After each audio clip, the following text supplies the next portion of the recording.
For most of human evolutionary history, nightfall meant a time of absolute darkness.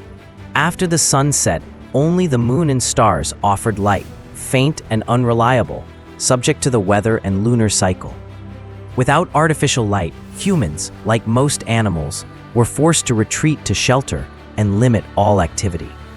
Night was a time for rest, but also the domain of predators. Archaeological evidence shows that a turning point came when humans began to control fire. Sites such as Gesher Benot Yaakov in Israel, dating to about 780,000 years ago, and Wonderwork Cave in South Africa, over 1 million years old, preserve traces of ash, charcoal, and heat-altered stone. These findings show that Homo erectus used fire not only for cooking food, but also for illumination and warmth through the night. By the time of Homo sapiens, this ability had become widespread, refined, and integrated into all aspects of daily life. From an anthropological perspective, fire was not merely a survival tool, it created a new temporal framework, the second night. Previously, the human circadian rhythm dictated early sleep and waking with the dawn. But with the artificial light of the hearth, people could extend activity for several hours after dark. This extra time quickly became a special social space, where groups gathered to share information, teach skills, and recount the day's events. Night by the fire was unlike the day. There was no hunting, no heavy labor, and the pace of life slowed. In this setting, stories and dreams took center stage in communal life. Conversations after dusk were not only for entertainment. They reinforced collective memory and transmitted knowledge about the environment, prey, and dangers. Fire became both a physical and psychological center, the heart of the camp, and the focal point of memory and imagination. From the perspective of evolutionary psychology, the presence of light at night directly affected sleep structure. Modern research shows that the dim light and warmth of a fire reduce deep, non-dream sleep, but increase REM sleep, the stage in which most vivid dreaming occurs. This may have made dreams a more frequent and significant part of our ancestors' mental lives. The image of Homo sapiens, or Neanderthals, sitting by the fire, eyes half closed, is both scientifically plausible and evocative. As people gathered around the glowing embers, the shifting light stimulated the eyes, creating a gentle hypnotic effect. In this relaxed, pre-sleep state, the brain could more easily replay memories, merge them with imagined images, and form drifting dreams or pre-dream stories. Night became a time for both remembrance and creativity.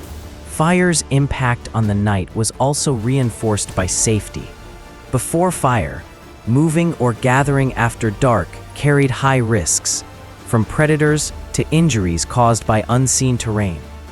Fire repelled many dangers, allowing humans to expand nighttime activities and turn the space around the hearth into a temporary safe zone. Within this zone, communication was easier. Faces were illuminated, expressions clear, strengthening social bonds and mutual trust. Data from modern hunter-gatherer societies, such as the Kung in Africa or the Hadza in Tanzania, show that most collective storytelling happens at night. The topics range beyond hunting and daily news to myths, supernatural tales, and dream accounts. This pattern likely extends back tens of thousands of years. Fire didn't just change the lighting of the night, it transformed its nature, from a passive interval into a cultural and intellectual forum. From an evolutionary standpoint, extending wakefulness into the night also gave the brain more opportunity to process the day's information, restructure memories, and rehearse skills in the simulated world of dreams.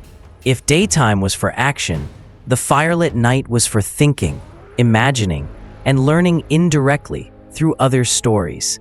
This blended personal memory, collective memory, and imagination, an essential foundation for the growth of abstract thought and long-term planning. Visually, in a documentary, alternating wide shots of darkness with close-ups of flickering firelight would allow viewers to feel the turning point that fire brought. Details such as faces lit by flames, hands stirring the embers, or half-closed eyes in the red glow would create a sense of authenticity and intimacy. Viewers would not just hear about the impact of fire, they would feel it, as if sitting in that same circle in the night of hundreds of thousands of years ago. This opening sets the stage for the central question of the episode.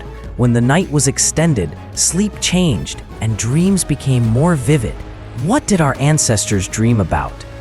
And what role did those dreams play in the emergence of art, ritual, and imagination? Subjects to be explored in the following sections. Part 2. Dreams, the brain's laboratory. Dreams are not random phenomena, nor meaningless byproducts of sleep. Modern neuroscience shows that most vivid dreams occur during REM, rapid eye movement sleep, when the eyes dart under the lids, heart rate and breathing quicken slightly, and brain activity approaches waking levels. In this stage, two key structures, the amygdala and the hippocampus, play central roles. The amygdala processes emotions, particularly fear, anxiety, and excitement. The hippocampus manages spatial and episodic memory. During REM sleep, these two regions are highly active, while the prefrontal cortex, the center of logic and rational control, is less active. This combination produces scenarios that are vivid and emotional, yet often illogical. From an evolutionary standpoint, this had clear value. Ancestors could experience and rehearse dangerous situations in the safety of sleep, improving reflexes and survival skills when awake. One prominent theory in evolutionary psychology, the threat simulation theory, proposes that the brain replays hunting, escape, or combat scenarios to train rapid responses. Ancestors who could dream and mentally rehearse dangers more effectively may have had higher survival rates, passing this trait to their descendants. Dreams also reinforced spatial memory, vital for hunter-gatherers who depended on remembering water sources, pathways, and hunting grounds. Studies among modern hunter-gatherer groups support this idea. When recorded and analyzed, the dreams of the Hadza in Tanzania or the Ache in Paraguay often involve hunting, encounters with predators, or features of the natural landscape. These dreams directly reflect daily survival concerns.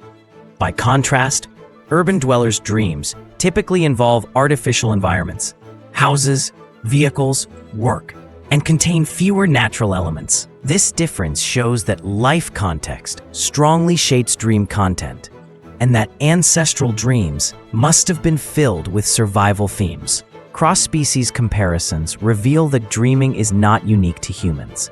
Research on cats, dogs, birds, and even rats shows they experience REM-like states, with movements and brain signals suggesting dream activity. However, only in humans are dreams recalled, shared, and transformed into cultural assets. This is a pivotal difference. Once dreams left the private mind and became collective stories, they could be passed down through generations, becoming myths, rituals, and memories, or survival lessons. This leads to an important anthropological conclusion. Dreams may have been one of the earliest forces driving the development of language and art. To recount a dream, a speaker must describe things not present, requiring imagination and abstract expression, both foundations of symbolic thinking. When a community listens to one another's dreams, they learn not only the stories, but also how to interpret, embellish, or connect them to shared experiences. Dreams thus bridged personal experience and collective memory. In documentary production, one effective way to illustrate this process is to combine animated sequences of brain activity during dreaming with live-action reconstructions of prehistoric life. The narration should be steady and precise, highlighting scientific facts. A blue light scanning over the amygdala as it flares, electrical impulses passing through the hippocampus, intercut with scenes of prehistoric people sleeping by the fire, eyes twitching, fingers curling slightly as if gripping a spear. The editing should emphasize the contrast between individual dreaming and communal sharing. Show an individual waking and recounting a dream of a mammoth hunt to the group. Then transition to scenes of discussion, interpretation, and transforming that dream into a hunting plan. This is vivid proof that dreams could directly influence real-world group behavior. For our ancestors, dreams were not trivial. They could be treated as warnings, prophecies, or signs from another world. Remembering and retelling dreams was not just a personal act, it was tied to the safety and decision-making of the entire community. This laid the foundation for the connection between dreams, ritual, and early religion, a theme that will be explored further in the next section. If you want, I can now continue with part 3 in the same tone, so the flow of the documentary remains unbroken. That way, your script will read seamlessly, from firelight to dreams to the next cultural development. Part 3. Dreams and the origins of art, ritual, and myth. Dreams were not confined to private sleep. For our ancestors, they became raw material for humanity's earliest expressions, art, ritual, and myth, traced through archaeology, anthropology, and neuroscience. From dreams to images, recounting a dream meant recreating things that existed only in the mind, strange landscapes, hybrid creatures, impossible events. This demanded figurative thinking and symbolic expression. Cave paintings like the maneless lions and two-horned rhinos of Chauvet, or figurines such as the Venus sculptures, reflect this dream-inspired synthesis of memory and imagination. Ritual and religion. Many hunter-gatherers saw dreams as messages from ancestors or spirits, giving rise to dream divination rituals. Hunters might seek a guiding dream before setting out, and a bad omen could change plans. This flexibility reduced risk and shaped cultural behavior. Symbolic archaeology, abstract engravings, zigzags, spirals, human-animal hybrids may echo altered states of consciousness, including dreams. REM sleep produces abstract imagery, and carving or painting them turned fleeting visions into externalized memories for the group. Comparative anthropology. Modern groups like the Achuar in the Amazon or Inuit in the Arctic still treat dreams as guides for hunting, alliances, or rites of passage. Such practices likely mirror patterns from tens of thousands of years ago, with dreams reinforcing group identity. From dreams to myth-making, dreams retold across generations often lost their personal origin and became collective myths, stories of heroes, monsters, or journeys to the underworld. The recurrence of similar motifs across cultures suggests a shared foundation in dream experience. Documentary presentation. To illustrate this, visuals compare prehistoric art, paintings, masks, figurines, with dreamlike reconstructions, warped spaces, blended forms, surreal light. Narration should anchor these images in scientific evidence, supported by a slow, immersive score. Link to the next section. Dreams were not only mental phenomena, but cultural resources. Shared by the fire, they became collective experiences, binding communities and nurturing imagination, leading into the role of firelit storytelling in the next section. Part 4, Fire, Storytelling, and the Shared Dream. In the prehistoric world, fire brought more than light and warmth. It created a space where people gathered to share experiences. Evenings by the fire were quieter than the day, making them ideal for storytelling, especially recounting dreams. The storytelling space, the circular gathering, allowed people to see one another's expressions, while the flicker of flames created a compelling atmosphere. Storytellers didn't just recount events, they reenacted emotions and vivid imagery. Fire itself became both stage and focus of attention. The collective dream, shared dreams, underwent a natural selection. Those with strong emotion or relevance were retold, altered, and eventually transformed into myths. Anthropologists note that in many hunter-gatherer societies, dreams still serve as guidance about prey, weather, and survival, or looming dangers, blending imagination with practical knowledge. The storyteller's role. A skilled storyteller could reinforce cohesion, shape values, and even influence decisions.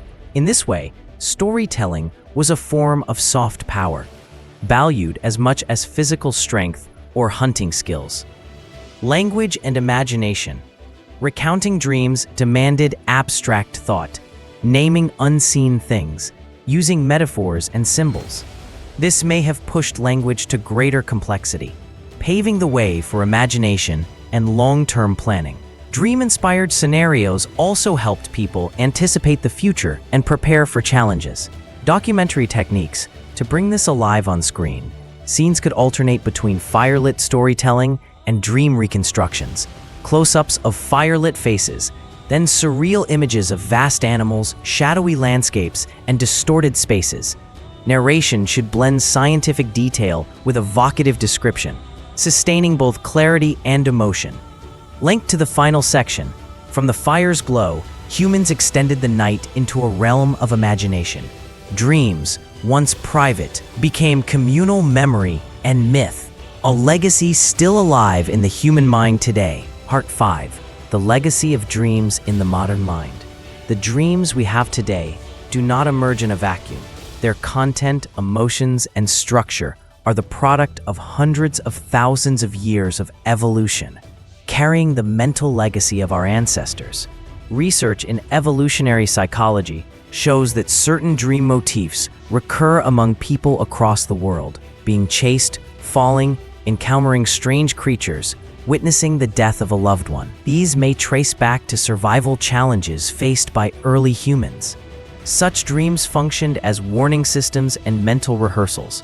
When we dream of danger, the brain is reactivating its threat response network, a skill that once helped our ancestors stay alive. In contrast, wondrous dreams, flying, transforming, meeting the dead, may reflect the human need to process emotions, maintain spiritual bonds, or seek meaning in an unpredictable world.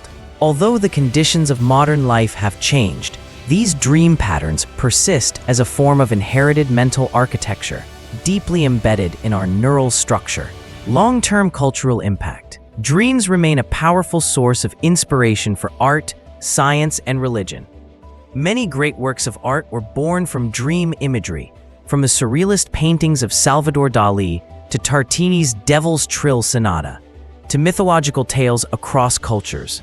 In science, some breakthroughs emerge directly from dreams.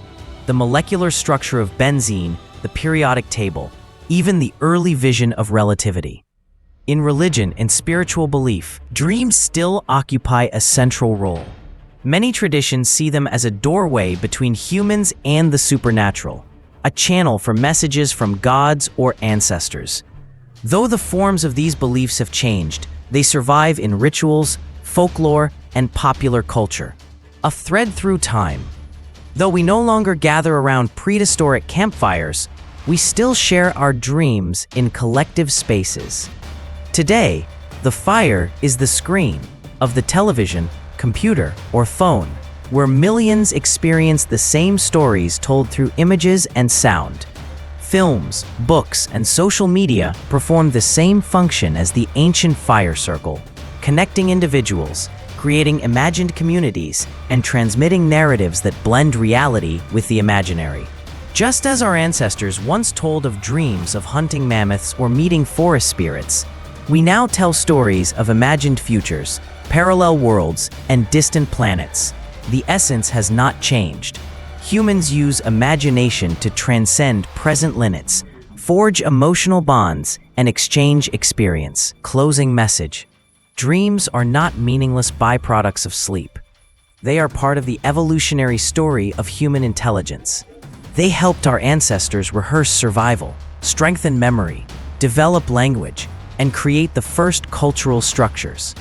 In the modern world, dreams continue to fuel creativity, spark ideas, and maintain a deep thread of emotional connection among people. If we trace a line from the nights around prehistoric fires to the evenings spent before modern screens, we see continuity. Light, whether from flames, lamps, or pixels, has always been the backdrop for storytelling. Dreams, in whatever form they are told, remain a way for humans to understand themselves and find their place in the world. Visual techniques to hold the audience. For the documentary's conclusion, the imagery could follow a visual transition. The flicker of a fire in the prehistoric night, the glow of an oil lamp, the warm beam of an electric light, the blue light of a computer or phone screen. Intercut with these, human faces from different eras, each illuminated, each showing the same focused expression while listening or telling a story. The narration should end with a short, decisive line, something to stay with the audience after the screen goes dark. From the firelight of our earliest nights to the glow of the modern world, we are still telling our dreams.